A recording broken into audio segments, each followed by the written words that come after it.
अगर इस भैंस में भी चेतना और परमात्मा है, तो क्या तुम इस भैंस से भी गीता और वेदों का पाठ करा सकते हो?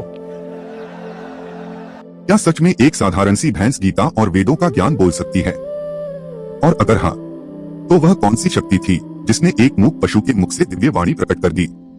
यह कथा है महाराष्ट्र के महान संत ज्ञानेश्वर महाराज की। वही बाल संत जिन्होंने बहुत छोटी उम्र में भगवत गीता का सरल और गहरा अर्थ संसार को दिया, जिसे आज हम ज्ञानेश्वरी के नाम से जानते हैं। लेकिन उनके जीवन में एक ऐसी घटना घटी जिसने विद्वानों का अहंकार तोड़ दिया और संसार को बता दिया कि ईश्वर का ज्ञान किसी जाति, शरीर, उम्र या भाषा का मोहताज नहीं होता। कहा जाता है, एक दिन संत ज्ञानेश्वर अपने भाई बहनों के साथ एक नगर में पहुंचे। उम्र छोटी थी, कपड़े साधारण थे, चेहरा शांत था, लेकिन आंखों में ऐसा तेज था जैसे भीतर दिव्य अग्नि जल रही हो।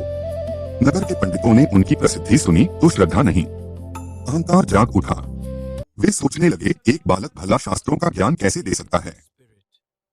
इसलिए उन्होंने संत ज्ञानेश्वर की परीक्षा देने की योजना बनाई। धीरे धीरे सभा सज गई। सामने बैठे थे विद्वान, हाथों में शास्त्र और चेहरे पर ज्ञान का गर्व। दूसरी ओर खड़े थे संत ज्ञानेश्वर, शांत, सरल और करुणा से भरे हुए। तभी एक विद्वान ने पूछा, तुम कहते हो परमात्मा हर जीव में है, तो क्या इस भैंस में भी वही परमात्मा है? सभा में लोग मुस्कुराने लगे, लेकिन संत ज्ञानेश्वर ने भैंस की ओर देखा और शांत स्वर में कहा, हाँ, परमात्मा इसमें भी है। फर्क केवल शरीर का है, आत्मा का नहीं। यह सुनते ही एक पंडित ने व्यंग्य किया, अगर इस भैंस में भी चेतना और परमात्मा है, तो क्या तुम इस भैंस से भी गीता और वेदों का पाठ करा सकते हो? अब सबकी आंखें संत ज्ञानेश्वर पर टिक गईं। कोई मजाक की प्रतीक्षा कर रहा था, कोई चमत्कार की और कोई उनके अपमान की। संत ज्ञानेश्वर ने कोई विवाद नहीं किया।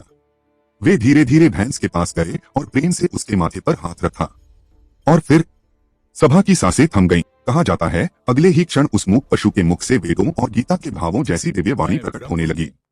जो लोग हंस रहे थे वे स्तब्ध रह गए। जिन विद्वानों को अपने ज्ञान पर गर्व था, उनकी आंखों में पश्चाताप उतर आया। भैंस बोल रही थी, लेकिन बोल कौन रहा था? वह पशु था या उसके भीतर छिपी वही परम चेतना? संत ज्ञानेश्वर शांत खड़े थे। उनके चेहरे पर विजय नहीं थी, क्योंकि संत किसी को हराते नहीं, वे केवल अज्ञान का अंधकार हटाते हैं। उस दिन सबको समझ आ गया कि शास्त्र याद कर लेना ज्ञान नहीं है। सच्चा ज्ञान वह है जिसमें हर जीव में परमात्मा दिखाई देने लगे। क्या आपने संत ज्ञानेश्वर महाराज की यह दिव्य कथा पहले कभी सुनी थी? कमेंट में बताना मत भूलिए, और ऐसी ही रहस्यमयी घटनाओं के लिए चैनल को सब्सक्राइब जरूर करें।